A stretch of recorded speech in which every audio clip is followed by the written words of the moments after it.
Good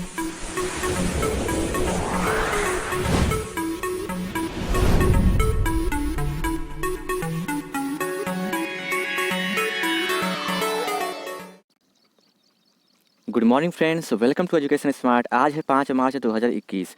5 मार्च 2021 से related जितने भी इंपॉर्टेंट करंट अफेयर बनते हैं आज हम इस वीडियो में कवर करने वाले हैं। फ्रेंड्स, अगर आप हमारे चैनल पर नए हैं, चैनल को सब्सक्राइब करें, साथ ही बेल आइकन को भी प्रेस करें, जिससे कि आने वाली वीडियो की नोटिफिकेशन आपको मिलती रहे। चलिए स्टार्ट करते हैं आज के पहले क्वेश्चन से। पहला क्वेश्चन है, निम्न में से किस देश की मारिया ने भारत के वाराणसी के संपूर्णानंद संस्कृत विश्वविद्यालय से संस्कृत में आचार्य की डिग्री ली है? आपके ऑप्शन दिए हुए हैं अमेरिका, ऑस्ट्रेलिया, स्पेन या फिर जापान। सो फ्रेंड्स, यहाँ पे करेक्ट आंसर हो जाएगा ऑप्शन नंबर सी, स्पेन।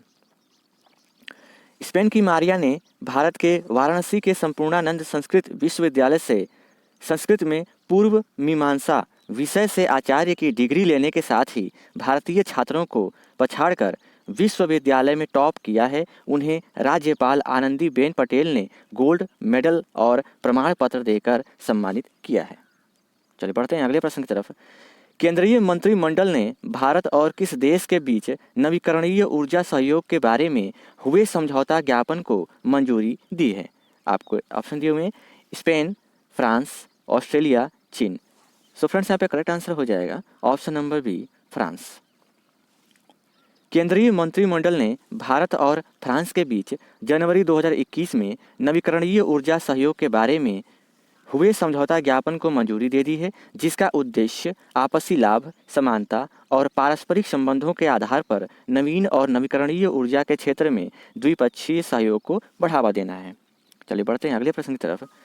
निम्न में से किस राज्य के मुख्यमंत्री जयराम ठाकुर ने दून विधानसभा में 29 करोड़ रुपए की परियोजनाओं का उद्घाटन किया है? आपके ऑप्शन दिए हुए हैं उत्तराखंड, हिमाचल प्रदेश, मध्य प्रदेश या फिर बिहार। सो फ्रेंड्स, यहाँ पे करेक्ट आंसर हो जाएगा option number B, Himachal Pradesh. Himachal Pradesh के मुख्यमंत्री जयराम ठाकुर ने हाल ही में दून विधानसभा में 29 करोड़ रुपए की परियोजनाओं का उद्घाटन किया है। साथ ही उन्होंने कहा कि पिछले 3 वर्षों में इस क्षेत्र में विभिन्न विकासात्मक परियोजनाओं पर 203 करोड़ रुपए खर्च किए जा चुके हैं। चलिए बढ़ते हैं अगले प्रश्न की तरफ।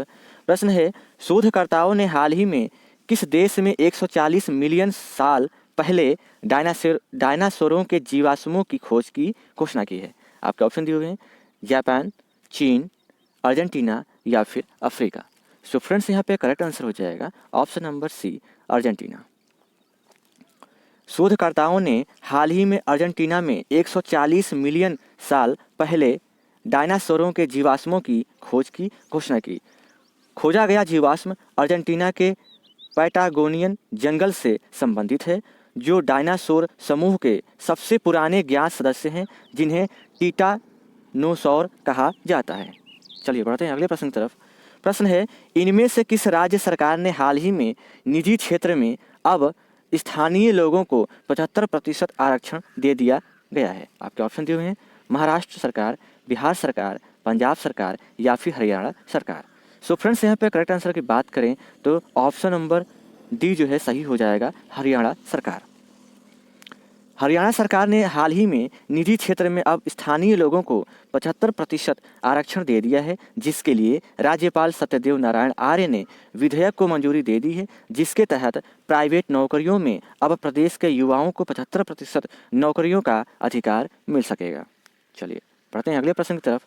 प्रश्न है, हाल ही में किस राज्य सरकार ने ST/SC छात्रों को छात्रवृत्ति देने के लिए अलग फंड की व्यवस्था की है? आपके ऑप्शन दिए हुए हैं केरल सरकार, गुजरात सरकार, महाराष्ट्र सरकार या फिर उड़ीसा सरकार।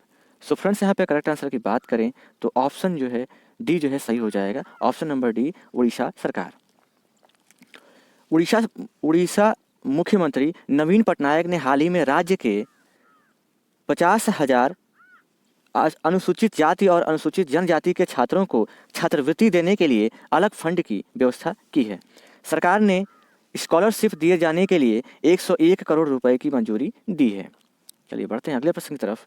प्रश्न है, हाल ही में किसने व्हाट्सएप बैंकिंग सर्विस शुरू करने के लिए व्हाट्सएप के साथ करार किया है? आपके ऑप्शन दिए हुए हैं Canara bank, union bank, axis bank या फिर bank of Baroda. So friends यहाँ पे करेक्ट आंसर की बात करें तो ऑप्शन नंबर सी जो है सही हो जाएगा, एक्सिस बैंक। एक्सिस बैंक ने हाल ही में अपने ग्राहकों को व्हाट्सएप बैंकिंग सर्विस शुरू करने के लिए व्हाट्सएप के साथ करार किया है, जिससे ग्राहकों को सुविधा सालों भर दिन रात मिलेगी, जिसके लिए ग्राहकों को इस नंबर पर हाई भेजना होगा। आपके नंबर दिए हुए हैं 7036165000। चलिए बढ़ते हैं अगले प्रश्न की तरफ। चैंपियंस एंड वेटरन्स समिति का अध्यक्ष निम्न में से किसे नियुक्त किया गया है? आपके ऑप्शन दिए हुए हैं MC मैरी कॉम, पिंकी रानी, मंजू रानी या फिर पूजा रानी। सो फ्रेंड्स यहाँ पे करेक्ट आंसर हो जाएगा option number A, MC Mary Kom. 6 बार की विश्व चैंपियन MC मैरी कॉम को अंतर्राष्ट्रीय मुक्केबाजी संघ की चैंपियंस एंड वेटरन्स समिति का अध्यक्ष चुना गया है। विश्व संस्था ने पिछले साल इस पैनल का गठन किया था। 2012 ओलंपिक कांस्य पदक विजेता मैरी कॉम को AIBA के निदेशकों के बोर्ड की वोटिंग के बाद इस पद के लिए चुना गया। यह स्टार मुक्केबाज कई मौकों पर विश्व संस्था की ब्रांड दूत रह चुकी हैं। चलिए बढ़ते हैं अगले प्रश्न की तरफ। प्रश्न है, भारत ने किस देश के साथ ब्रह्मोस मिसाइल समेत अन्य रक्षा उपकरणों की आपूर्ति हेतु समझौता किया है? आपके ऑप्शन दिए हुए हैं नेपाल, चीन, फिलीपींस या फिर रूस। सो फ्रेंड्स यहाँ पे करेक्ट आंसर की बात करें तो करेक्ट आंसर हो जाएगा option number C, Philippines. Bharat ने फिलीपींस के साथ ब्रह्मोस मिसाइल समेत अन्य रक्षा उपकरणों की आपूर्ति हेतु समझौता किया है। इसका नाम भारत की ब्रह्मपुत्र नदी और रूस की मोस्कवा नदी के नाम पर रखा गया है। ब्रह्मोस मिसाइलों को ब्रह्मोस एयर स्पेस द्वारा डिज़ाइन, विकसित और निर्मित किया गया है। चलिए बढ़ते हैं अगले प्रश्न की तरफ। प्रश्न है, श्रीलंका ने कोलंबो बंदरगाह के वेस्टर्न कंटेनर टर्मिनल के विकास करने का ठेका किस देश को दिया गया है? आपके ऑप्शन दिए हुए हैं नेपाल, रूस, चीन या फिर भारत। सो फ्रेंड्स यहाँ पे करेक्ट आंसर की बात करें तो ऑप्शन नंबर डी जो है सही हो जाएगा, भारत। श्रीलंका ने कोलंबो पोर्ट के वेस्टर्न कंटेनर टर्मिनल के विकास का ठेका भारत को दे दिया गया है। टर्मिनल का विकास भारत और जापान के साथ बनी एक संयुक्त उद्यम कंपनी द्वारा किया जाएगा। श्रीलंका यह परियोजना 35 साल के पट्टे पर देगा। श्रीलंका सरकार ने इस निर्णय से कुछ सप्ताह पहले इसी बंदरगाह पर एक टर्मिनल के विकास का ठेका रद्द कर दिया था। श्रीलंका मंत्रिमंडल ने हाल ही में कोलंबो साउथ पोर्ट के वेस्ट कंटेनर टर्मिनल के विकास को मंजूरी दी है।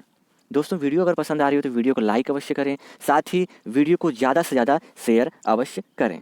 चलिए बढ़ते हैं अगले प्रश्न की तरफ।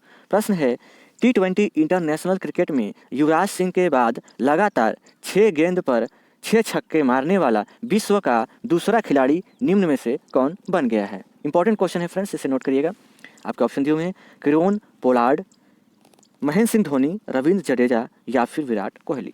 सो फ्रेंड्स यहाँ पे करेक्ट आंसर हो जाएगा ऑप्शन नंबर ए, किरोन पोलार्ड। किरोन पोलार्ड ने एंटीगा में श्रीलंका के खिलाफ पहले T20 इंटरनेशनल में 1 ओवर में 6 छक्के मारने का कारनामा किया है। पोलार्ड यह उपलब्धि हासिल करने वाले T20 इंटरनेशनल के इतिहास में केवल दूसरे बल्लेबाज बने। सबसे पहले यह कारनामा भारत के युवराज सिंह ने किया था। उन्होंने 2007 के T20 विश्व कप के दौरान इंग्लैंड के खिलाफ 1 ओवर में 6 छक्के जड़े थे। चलिए बढ़ते हैं अगले प्रश्न की तरफ। प्रश्न है, हाल ही में किस राज्य सरकार ने सर्वोच्च न्यायालय से अपील की कि उसे कोविड-19 महामारी से कमज़ोर हो चुकी अपनी अर्थव्यवस्था को पुनः सुदृढ़ करने के लिए अरावली हिल्स में उत्खनन करने की अनुमति दी जाए? आपके ऑप्शन दिए हुए हैं पंजाब, बिहार, हरियाणा या फिर झारखंड। सो फ्रेंड्स, यहाँ पर करेक्ट आंसर की बात करें तो करेक्ट आंसर हो जाएगा ऑप्शन नंबर सी, हरियाणा। हाल ही में हरियाणा सरकार ने सर्वोच्च न्यायालय से अपील की कि उसे कोविड-19 महामारी से कमज़ोर हो चुकी अपनी अर्थव्यवस्था को पुनः सुदृढ़ करने के लिए अरावली हिल्स में उत्खनन करने की अनुमति दी जाए। इस रेंज का विस्तार गुजरात के हिम्मत नगर से शुरू होकर हरियाणा, राजस्थान और दिल्ली लगभग 720 किलोमीटर तक है। अरावली रेंज लाखों साल पुरानी है, जिसका निर्माण भारतीय उपमहाद्वीपीय प्लेट के यूरेशियन प्लेट की मुख्य भूमि से टकराने के कारण हुआ है। चलिए बढ़ते हैं अगले प्रश्न की तरफ। प्रश्न है, हाल ही में केंद्रीय स्वास्थ्य एवं परिवार कल्याण मंत्री ने वर्चुअल माध्यम से किस शहर में ग्लोबल बायो इंडिया 2021 के दूसरे संस्करण का उद्घाटन किया? आपके ऑप्शन दिए हैं पटना, नई दिल्ली, लखनऊ या फिर जयपुर। सो फ्रेंड्स यहाँ पे करेक्ट आंसर हो जाएगा ऑप्शन नंबर बी, नई दिल्ली। हाल ही में केंद्रीय स्वास्थ्य एवं परिवार कल्याण मंत्री ने वर्चुअल माध्यम से नई दिल्ली में ग्लोबल बायो इंडिया 2021 के दूसरे संस्करण का उद्घाटन किया। यह राष्ट्रीय स्तर पर और वैश्विक समुदाय के लिए भारत के जैव प्रौद्योगिकी क्षेत्र की क्षमता और इस क्षेत्र में उपलब्ध अवसरों को दर्शाता है। इसका लक्ष्य भारत को विश्व में एक उभरते हुए नवोन्मेष केंद्र और जैव विनिर्माण केंद्र के रूप में मान्यता प्रदान करना है। चलिए बढ़ते हैं अगले प्रश्न की तरफ। प्रश्न है, हाल ही में किस राज्य ने देश की पहली engineering research and development policy launch की है? आपके ऑप्शन दिए हुए हैं बिहार, तमिलनाडु, कर्नाटक या फिर राजस्थान। सो फ्रेंड्स यहाँ पे करेक्ट आंसर हो जाएगा ऑप्शन नंबर सी, कर्नाटक। हाल ही में कर्नाटक ने देश की पहली engineering research and development policy launch की। इस नीति के तहत बेंगलुरु नगरीय जिले के अलावा मल्टीनेशनल कॉरपोरेशन संस्थाओं को 2 करोड़ रुपए तक के किराए की 50% प्रतिपूर्ति की पेशकश की जाएगी। नवाचार को बढ़ावा देने हेतु सरकार विभिन्न परियोजनाओं हेतु कॉलेजों को धन मुहैया कराई और कॉलेजों एवं विश्वविद्यालयों में उद्योग उन्मुख पाठ्यक्रम विकसित करने की लागत भी वहन करेगी। चलिए बढ़ते हैं अगले प्रश्न की तरफ। प्रश्न है, केंद्रीय मंत्रिमंडल ने कृषि क्षेत्र में सहयोग हेतु भारत और किस देश के बीच समझौता ज्ञापन को मंजूरी दे दी है? आपके ऑप्शन दिए हुए हैं न्यूजीलैंड, फिजी, रूस या फिर नेपाल। सो फ्रेंड्स यहाँ पे करेक्ट आंसर हो जाएगा ऑप्शन नंबर बी, फिजी। केंद्रीय मंत्रिमंडल ने हाल ही में कृषि क्षेत्र में सहयोग हेतु भारत और फिजी के बीच समझौता ज्ञापन को मंजूरी दे दी है। यह समझौता ज्ञापन अपने हस्ताक्षर की तारीख से प्रभावी होगा और 5 साल की अवधि के लिए लागू रहेगा। समझौता अनुसंधान कर्मियों, वैज्ञानिक विशेषज्ञों और तकनीकी प्रशिक्षुओं के आदान प्रदान की सुविधा भी प्रदान करता है। फ्रेंड्स आज के लिए बस इतना ही। Thanks for watching. वीडियो कैसी लगी? वीडियो अगर अच्छी लगी हो तो वीडियो को लाइक अवश्य करें, साथ ही वीडियो को ज़्यादा से ज़्यादा शेयर अवश्य करें। फिर मिलते हैं अगली वीडियो में, तब तक के लिए जय हिंद, वंदे मातरम।